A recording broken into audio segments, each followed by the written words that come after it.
it's better together. Tastes amazing, this crazy combo make you want the great things. Cookie meat, the chocolate, can't live without it. 100% goodness, me want it. Devon digestive, rich chocolate with cookie crunchness.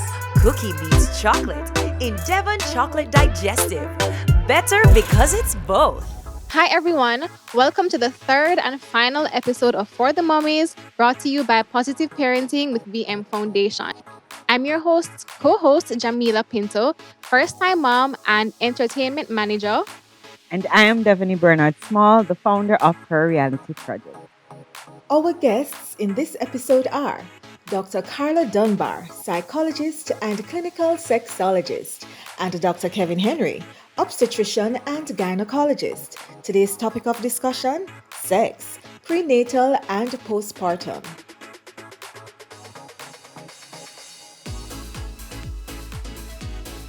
So let's get right into it, Devaney. Well, for me, this topic is probably one of those that I'm not so sensitive. So this time I'm out of my chair because I want to know why is it that we as mothers or while during pregnancy, it's so hard for us to get that stimulation and have sex. Why is it hard? Dr. Dunbar, we're starting with you. Yeah, I'm a very old mother. That's the first thing. You're natural nurturers, and your body goes through so many changes. I'm sure Dr. Henry will tell you.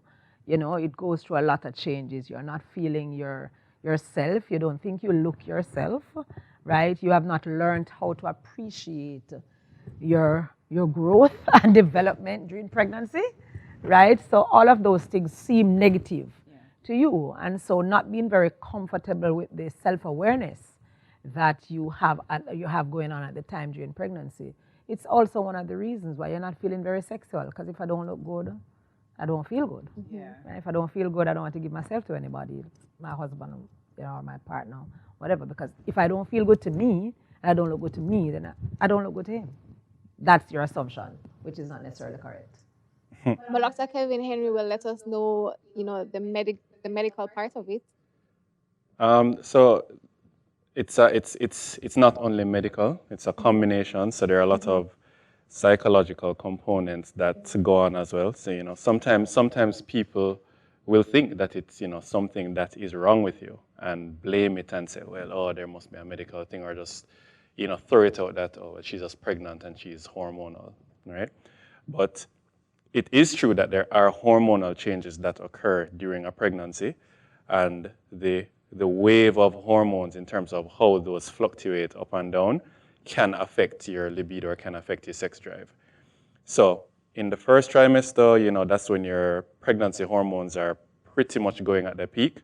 And so a lot of other things happen because of that. So in the first trimester, you may have nausea, you may have vomiting. So, the morning sickness, you may have extra tiredness. So in general, because you don't feel well, you're not inclined to engage as much in intercourse as you would normally,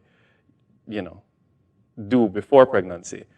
And then going through the pregnancy now, it's not necessarily as much of your hormones, but more in terms of, as Doc alluded to, how you feel about yourself, right? So from a physical standpoint, there's a belly in front of you, there is a bump, It's not your normal body shape. So the positions that you would normally engage in during sex, it might be a little bit more challenging, might be a little bit more difficult. And so those are some of the things that play a role. After pregnancy, there are also hormonal changes. So when you're breastfeeding, especially, for mothers that breastfeed exclusively or most of the time, your estrogen levels go down.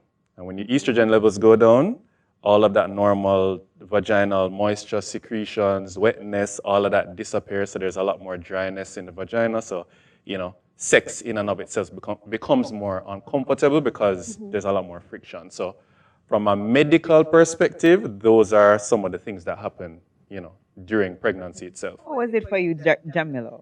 Well, if I should get into my business, which I don't mind. So during pregnancy, I did not feel any at all for sex. I had a sex aversion. I'm not sure if that's a word, Dr. Dunbar, if I can use that term. But because I'm in a relationship, which is not an obligation. Sex is not necessarily an obligation. I don't think. I feel. Um, I try to still make my partner feel, good in a relationship. You have to give and take here and there, but for most of it, it took me a while to just, like, for example, like, get into the whole mood of wanting to have sex. But whenever it does happen, I'm like, okay, then this not bad. But the next time around, I'm like, oh my god, this again, type of thing. So I guess, Dr. Dunbar, what do you think? Because for the woman who, because you have some women who just, yeah man, we're ready anytime Anytime, for anyhow, any place. yeah, for me. But But how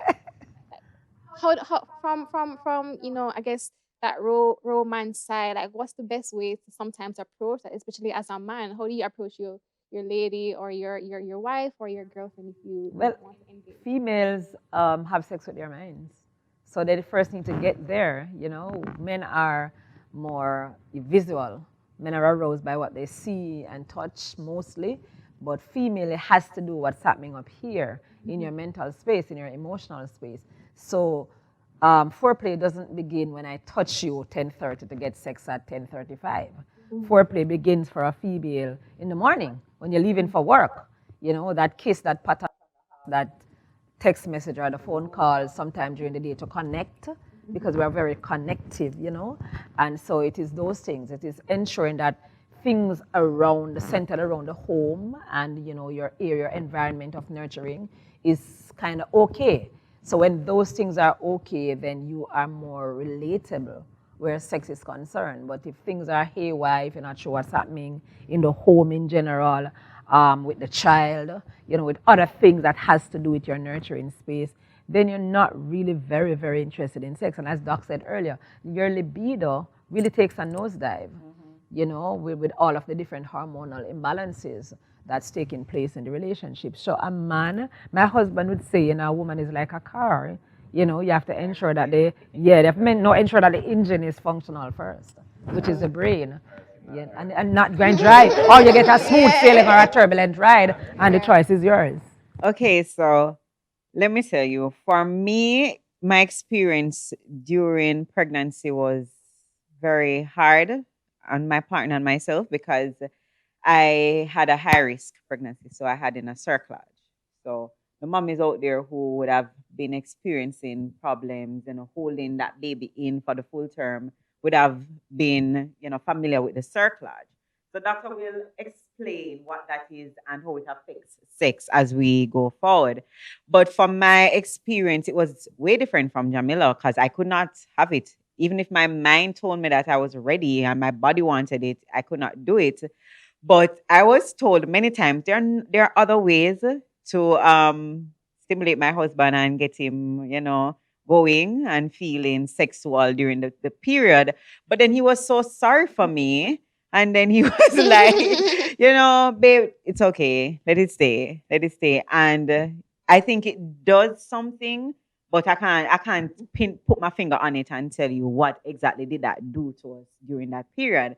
So first I'm going to ask Doc over here to just respond to that, and then Dr. Dunbar here.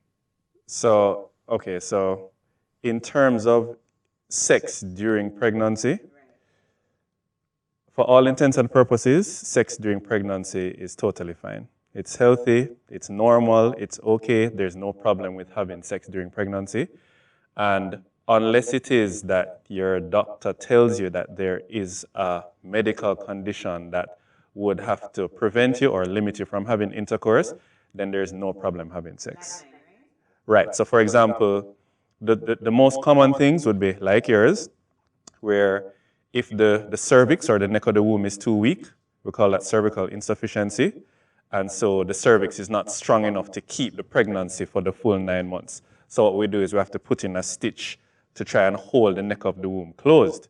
So we don't want anything potentially interfering with that stitch or making that neck of the uterus any weaker. So we tell you to limit sex at least, for the majority of the pregnancy, right?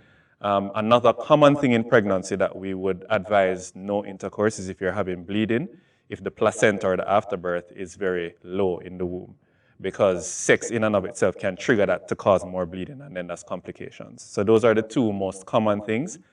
And also, if it is that you started to have contractions and early labor, then we'd say hold off from intercourse. But otherwise, sex is normal and it's fine in pregnancy. And it does nothing to, so the myth that we have out there, guys, the baby not going to see it when it enters. No. That is just a myth. No. Or maybe, a lot of persons say that, man, once you have, the more sex you have, the better it will be for the baby to come out, or the smoother it will be for the baby to come out. Is that so? It's nothing like that. It's nothing Okay. like that, right? Maybe that's something made up by men. Yeah, have as much sex as you want. That don't affect the pregnancy or the baby in any way, right? What? Of course, good. Yes. But what I find is equally as important is that while we talk about this from a medical perspective, from me sitting in the doctor's chair from the other end, I see the importance when the couple are the ones that come to the office as opposed to the woman or the mother alone, right? Because it makes it's more impactful on the partner when they also understand what is happening during the pregnancy. They're a part of the discussion, they're a part of the conversation, so that when they go home, they can get it in terms of, okay, doc said that we can't have sex because doc says that the way you are feeling is because of this or because of all of the changes that are going on in the pregnancy, as opposed to, she comes home and she doesn't want to have sex and, she's being selfish or she's, that kind of thing. So both persons, if it is possible, it's best for both of them to come in to be a part of that discussion. I find that helps a lot. Which is true. And Dr. Dunbar, how do we help the persons in the relationship, both men and both women, to get involved sexually when it is hard? So if there is no medical reason, how do we get persons to, Well, it has to do with both partners having that level of understanding, as Doc says. When the men are a part of the process, and it's definitely advisable that both parties go. It's both of you pregnant, So and I think we need to see it that way. You're both carrying this child. The child belongs to both of you. So when the men become a part of the process, it's definitely easier, and they are better able to understand what you are going through and why is it that you would say you don't feel like it if you don't, right? And it's not for a selfish reason.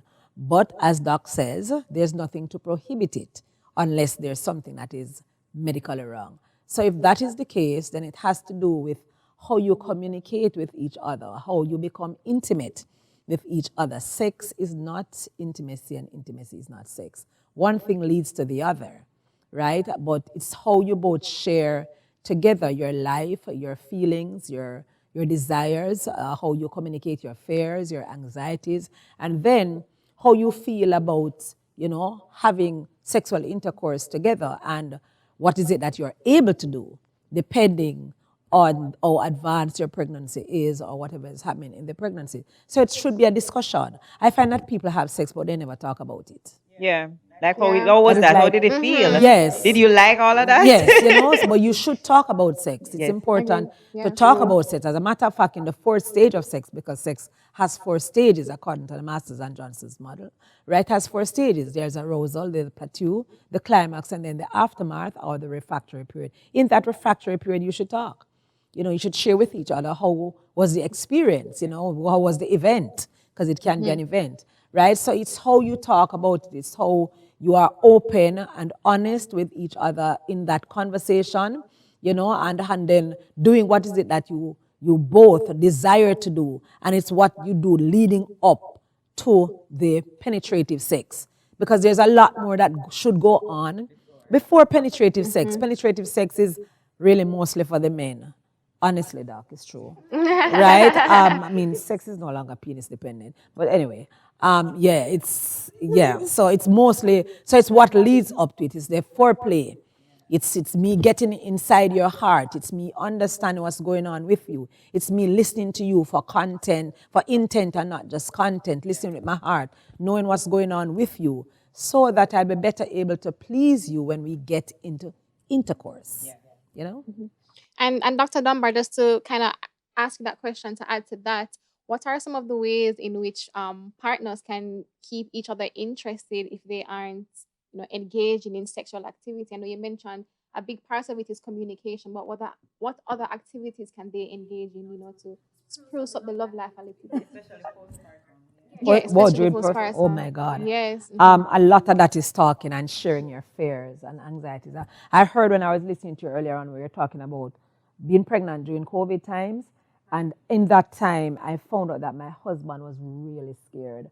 Like, I never knew. Like, I just simply asked the question one day, and he said yes, and I saw the fright on his face. So it's about sharing how you feel and being honest, having that conversation, being honest with each other, not assuming that your partner feels the same way that you do, because you really don't, and so getting to understand that and sharing those time together, having a meal together, going on a date together. Don't throw the things out that brought you guys together, having those date nights, going out, cuddling, just being intimate by cuddling together, watching a movie, man. There's so many things that can happen without sexual intercourse being involved in the process. And if that cannot happen, then there are different ways to stimulate and please each other sexually, even without penetration, if that is prohibited. So you had mentioned sex versus intimacy. Expound. Because intimacy is closeness. Intimacy is derived from a root word in the Bible, speaks a yada. It's a deep knowing of each other. Right? As a matter of fact, in Deuteronomy 24, verses 5, I think Moses said to the men, when a man has taken a new wife, he's to take a full year knowing her. And I think you need to I think the honeymoon is derived from that concept. And so you need to spend time understanding each other. It's important because you really can't live with someone in harmony or have longevity in a relationship if you really don't know each other. My husband and I are sharing over 44 years together now. And we have spent time doing other things other than sex. Sex is great, Sex is supposed to be the icing on the cake, not the cake.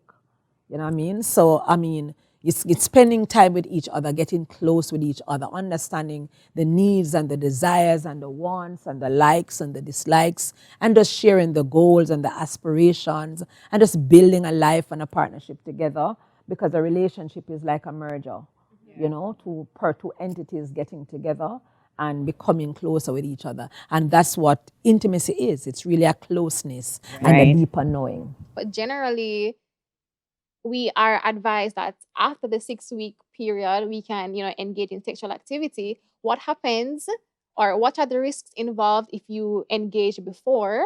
And can there be any risk after that 6 weeks? Because may I hear that from Wapikil Philip, right? With the whole 6 weeks thing. But, Yeah, man. Everybody's ready after yeah, man. the The 6 week, the 6 week, Yeah. 6 week time is that golden window. Right?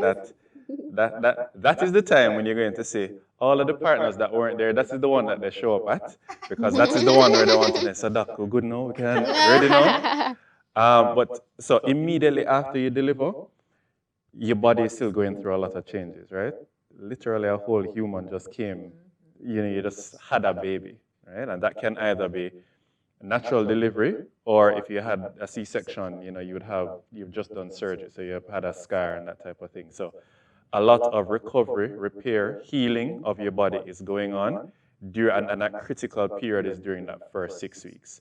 Remember that for women that had natural delivery, sometimes they can have a tear, sometimes they would have had an episiotomy, so that's where we have to make a cut in the vagina to allow the baby, or to help the baby to come through.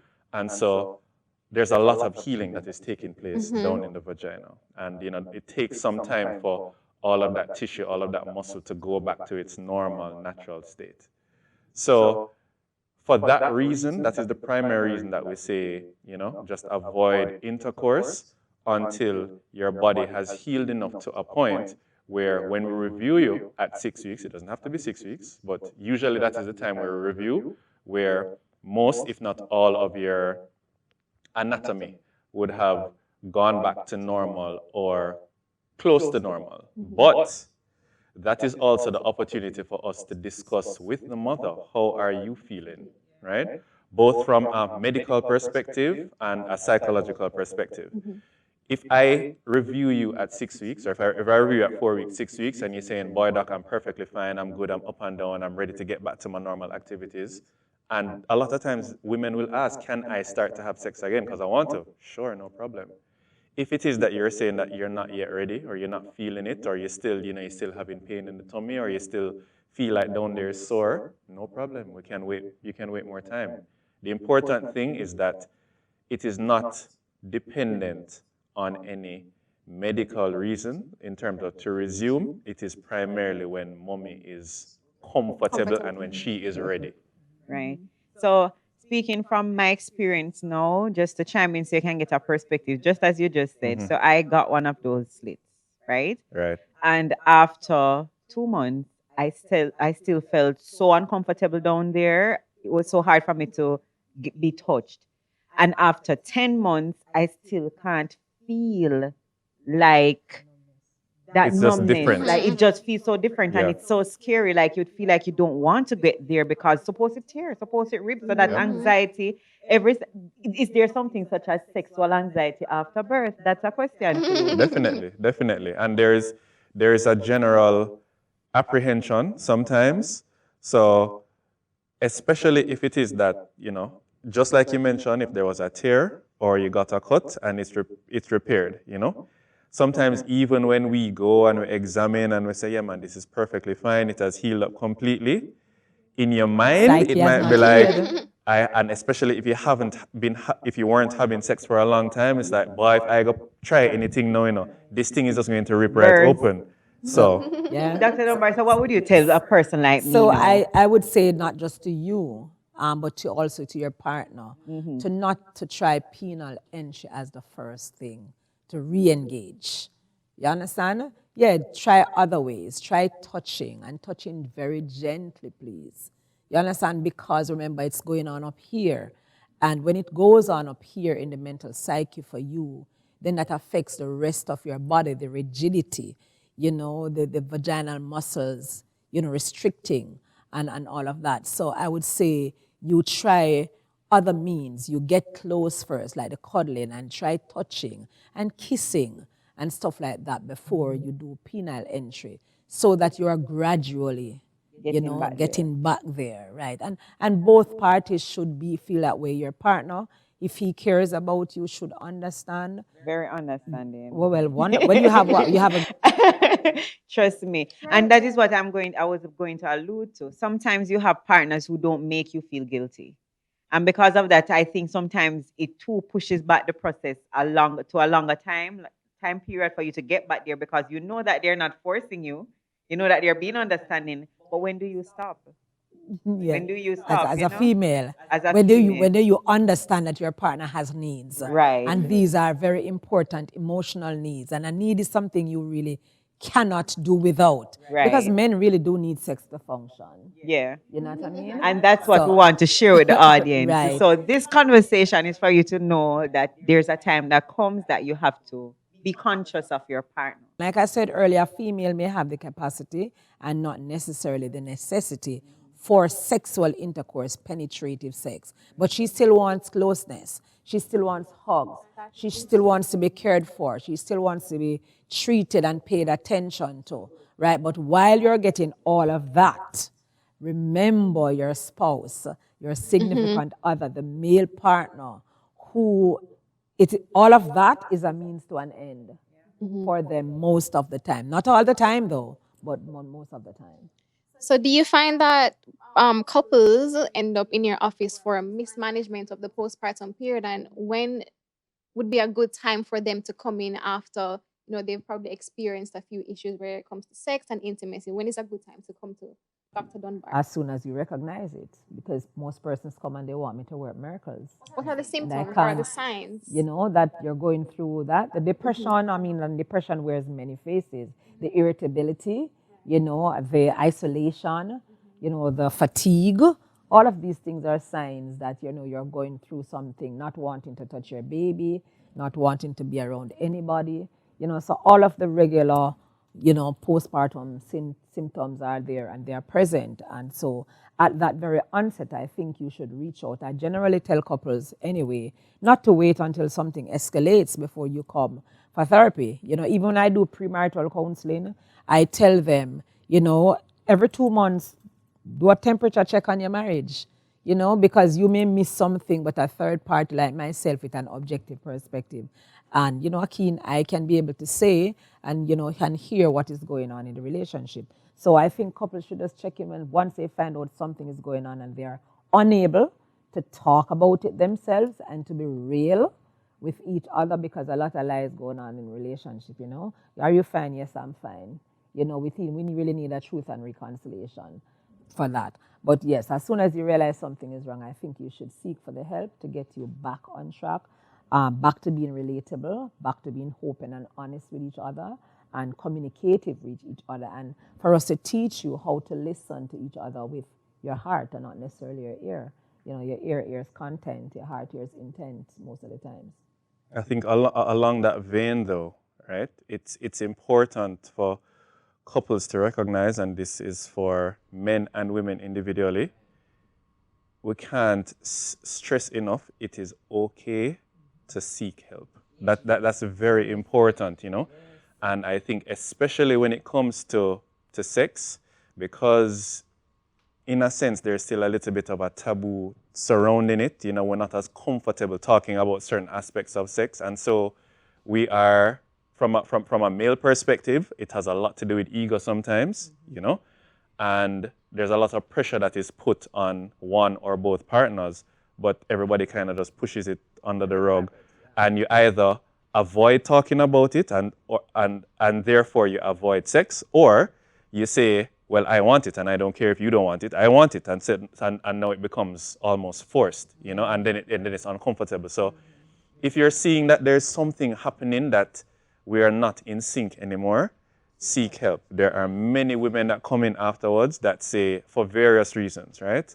They might come in and say, Doc, I have literally been so focused on the baby, and it's 6 months that have gone now, and my husband is wondering what is happening. He has been so patient and understanding, but I think I need help now because I want to please him, but I still don't feel in the mood. So and then they seek help, I know something. You know each other as partners. Yeah. But as new parent, you don't know each other as parents. Right. Yeah. That's Exactly. so important. For sure. Right. And females are natural nurturers. Right. So it is natural that you're going to pay attention to the baby. Right. And that sometimes happens to the detriment of the Relationship itself. Yeah. And I was going to chime in where you said that, you need to know the time and when to get help. So for a female now, because I've been hearing this a lot in my circle, that they're just not getting wet. And even when they start feeling like they're ready and they're aroused and everything, even with that feeling, when they get to that penetration part, they're just not wet. So as you said, it's hard to enter. What would you advise somebody who is ready and they're just not getting wet? So the first thing is, as Doc alluded to before, a lot of sexual readiness for penetration starts before the actual act itself, right?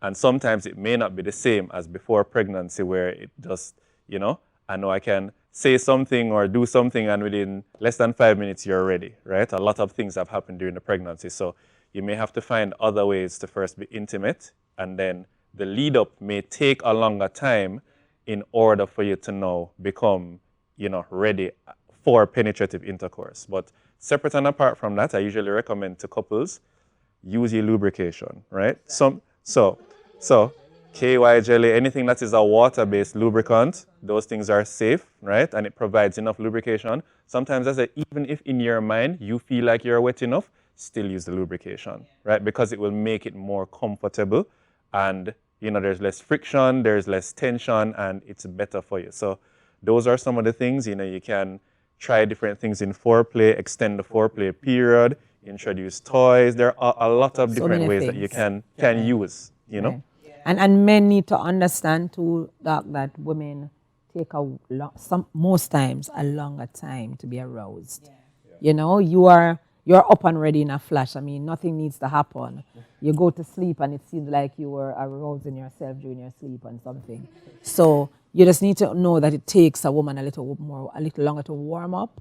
And so you must be patient, you know, and handle her with care and seek and know your partner. So many men do not know. They don't know how to engage a woman's love button, you know, how to, you know, stimulate and, you know, treat with the parts of the woman that makes for arousal, you know, the erogenous zones on a female or the erogenous zones on a man. You need to know these things. You need to spend time, which is why it's important. When I'm marrying a couple, especially if it's a young couple, I tell them no children before a certain period. Spend time to cement and solidify your relationship because children immediately multiply your distraction from each other. They demand attention, you understand? And you're going to have to give them attention. But spend some time with you first. I mean, if it is that you're young, you know, it's not like your biological clock is ticking or something. You don't need to rush into procreation immediately after you get married. Spend some time going on dates, doing things, getting to know each other and understanding your needs before bringing a baby into the picture. Thank you, Dr. Henry. And this was such an insightful conversation. No matter have something to go home to, you know, and say, babe, I learned this today. This is what we should do or try or whatever. Really appreciate it. Obviously, I know our audience loves this. Right, but before we wrap, we just have a little gift package for you. You can look behind your chair, a little gift package from Devon Biscuits. Behind your chair or to the side. Oh, thank you so much. You're welcome. That's from Devon Biscuits. So we just want you to take a look on these lovely treats. Nice. Yes, mine. We're happy about Made for that. you. Thank you so much. You're welcome. All right. So we learned a lot here today, as Jamila would have pointed out. And it's important that we bear in mind that sex is an important part. It's an important discussion to have. It's an important part of a relationship. And postpartum, we understand. All our women out there, all our men out there that are struggling with the postpartum sexual drive that we might not have experienced before. Dr. Dunbar said it just perfectly. We're new to parenthood. A lot of us are new to it. So ease into it. Use the other methods. Use your lubrication if you're not getting wet down there, and your toys. And conversation. And your conversations, guys. Remember, if you need help, Dr. Henry said it. Seek help. You have specialists like Dr. Dunbar here who are out there in Jamaica. We have access to those persons here in Jamaica and they will help us to get there. Don't ruin your marriage. Don't ruin your relationship just because you are afraid of saying, I need that help. Thanks to our guests for being here and thank you for tuning in. This is the end of our 3-part series for the Mommies. We'd like to thank our sponsors, Devon Biscuits, Her Reality Project, Premier with Pinto, and Positive Parenting with VM Foundation. I am Devony Bernard Small. And I'm Jamila. Thank you for tuning in. See you next time. Bye.